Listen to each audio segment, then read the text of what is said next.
I have been serving as senior minister here at MBCC for just a little over 5 years now. And in that span, we have had no less than 4 names for this particular Sunday. And if I am being completely honest, I cannot be held blameless for this lack of clarity and decisiveness. When I arrived, we referred to this first Sunday of the program year as the Big September Event. Some thought that the name sounded more like a big car sale or perhaps a furniture store blowout, and after 2 years, that name fell by the wayside.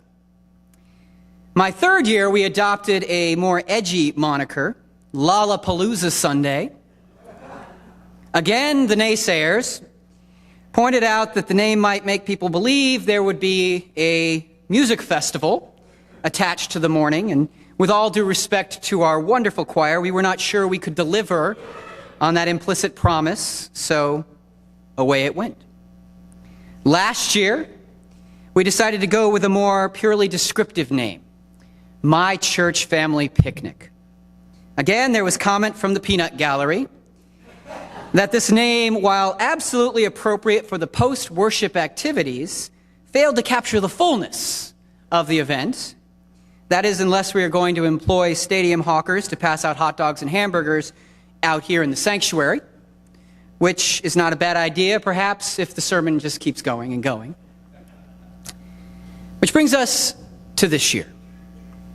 There was much discussion in the late spring and early summer about what we might call the first Sunday of the program year this year, especially since the naysaying individual from the peanut gallery who spends lots of time in the senior minister's office has been so difficult to please.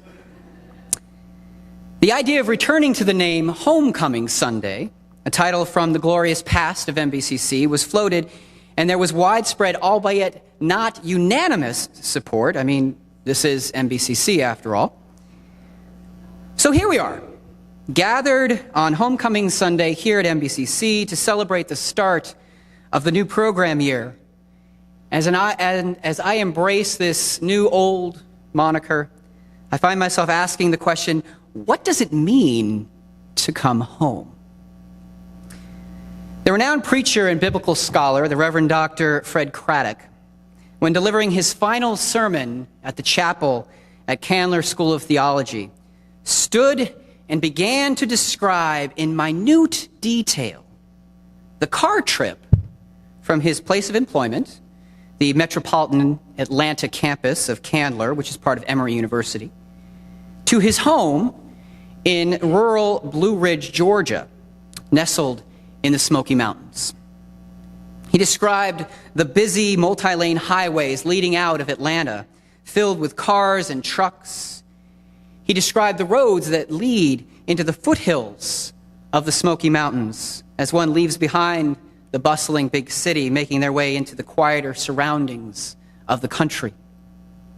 And he described the various twists and turns along the route through the mountains themselves, surrounded by trees and wildlife, as one ascends toward their final destination. And he concluded his narration by describing turning onto his own street and then pulling into the familiar driveway of his own home. He then sat down, having concluded his sermon, which, by the way, he entitled, "What is the Bible About?" Now, if you've ever spent time watching or listening to sermons by the Reverend Dr. Fred Craddock, this would sound just about right. If not, you would likely find yourself feeling a bit wanting, perhaps even saying, "Is that it?" Craddock, a brilliant inductive preacher, speaking on the topic of what is the Bible about, had gone about describing the journey home. And that is what we are talking about as we begin this new program year on this Homecoming Sunday. This idea of home and coming home. There are, of course, a number of different ways we might understand the concept of home. Now that we live on the West Coast following a relatively brief time in Middle America, Elena Thomas and I make a few trips each year to visit our families of origin, mine being down south in San Diego County and hers up north in Sonoma County. Both, by the way, very nice places to visit. On these trips with our families, we are returning literally to the houses where each of us grew up. This is one way we might understand home. Personally, I lead toward an understanding of home based on one of two definitions. When I'm feeling sentimental and thoughtful, it is the place where my immediate family resides, Elena, Thomas, and our Basset Hound Clyde. And when I'm feeling a little bit more like a good American consumer, it is the place where I keep all my stuff. In either case, it is my place of residence here in Manhattan Beach, which is another common understanding of home. For some, the idea of home is not necessarily attached to a specific place or a single location. It has more to do with the feeling of home. In this case, it may be wherever one's family is at any given time. Or it may be the place where someone feels most free to be their true self. In a culture that tends to try and tell us who or what we are to do and to be, it can be a special feeling to be completely comfortable in one's surroundings. It might even feel like home. I think that as a community built around the idea of unconditional and extravagant welcome, we strive to be just such a place for people. Our scripture passage this morning offers a wonderful theological take on the idea of home as I read it. It is a passage from the book of Revelation, which we all know is the last book in our Christian canon. And this particular pericope comes toward the end of that book. So this passage falls toward the very end of the biblical narrative. Thinking back to how Fred Craddock approached answering the question, what is the Bible about? Focusing on the journey home, one might expect some sense of home in these last few chapters, and that, my friends, is my takeaway. The writer, traditionally believed to be a part of the Johannine community of early Christians, describes how, following all of the spectacular apocalyptic happenings, God promises to make a home with the people of God. Not distant and separated, but intimately among the people. How does it go? See, the home of God is among mortals. He will dwell with them. They will be his peoples, and God himself will be with them.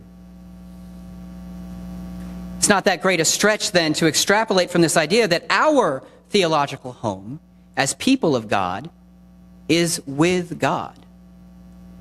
This is something we often speak about in the midst of memorial services, focusing on the eternal promises of our faith, as we find solace in the idea that someone who has passed is now at home with God. And I agree that this is an important and comforting belief, but I think it's only part of the equation. For we are a people who believe in the constant presence of God in our lives, whether we perceive it or not at any given moment. We believe that God's love is ours unconditionally. And given these beliefs, we need not die to be with God. And the world, regardless of how it may feel at any given time, need not go through some apocalyptic period for God to be present. For God is always with us. And in that sense, we can always come home. And that's an important idea for us to recognize and even embrace as we consider this concept of homecoming. For by celebrating coming home, we are neither encouraging people to go away for the summer and come back at the start of the program year, nor are we condemning those who do take time away. Instead, like the occasions of Christmas and Easter, celebrations that occur each year, we're reminding ourselves of the good news embedded in the occasion. That as the people of God and as part of a community of God's people, we can always come home. In this moment in our culture, which seems fixated on defining who is welcome and who belongs, this promise is especially meaningful. For home is not limited by human conditions. It is simply an experience of the presence and love of God, which is always with us, if we but open our eyes to see it and our hearts to feel it. There was a woman, we will call her Joan, and she had grown up in a church in the Midwest.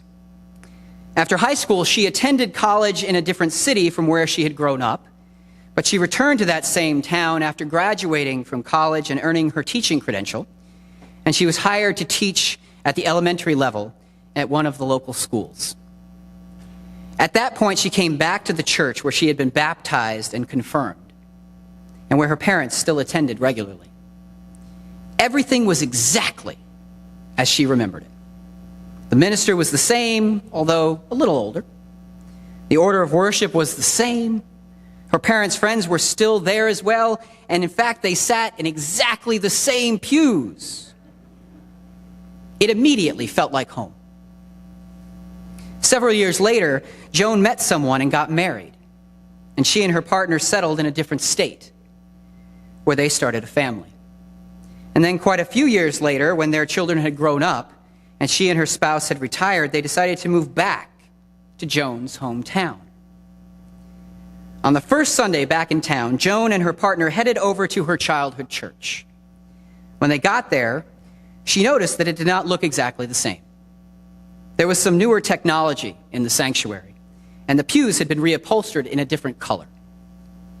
As she looked around, she noticed that there were different people sitting in the pews that old friends had previously occupied. The minister was some new woman who looked and spoke nothing like the man who baptized her. And even the order of worship had been changed. Not dramatically, but darn it, it was different. Joan was a little unsure. And that feeling didn't even go away by the end of that first service. But she and her spouse came back the next week, and the next, and they began to get to know some of the people. It turned out that some of them were the children of people she had known. Others were new to the community since she had last been there. She also came to terms with the new order of worship and the other little changes. And she found herself each week experiencing God in that place. And she thought to herself, I'm home. Friends, whether it is your first time here or your 1,000,000th time, whether it is exactly as you remembered it or a little bit different, maybe this can be a place, and may this be a place where you experience the presence and love of God. And let me be the first to say, welcome home. Amen.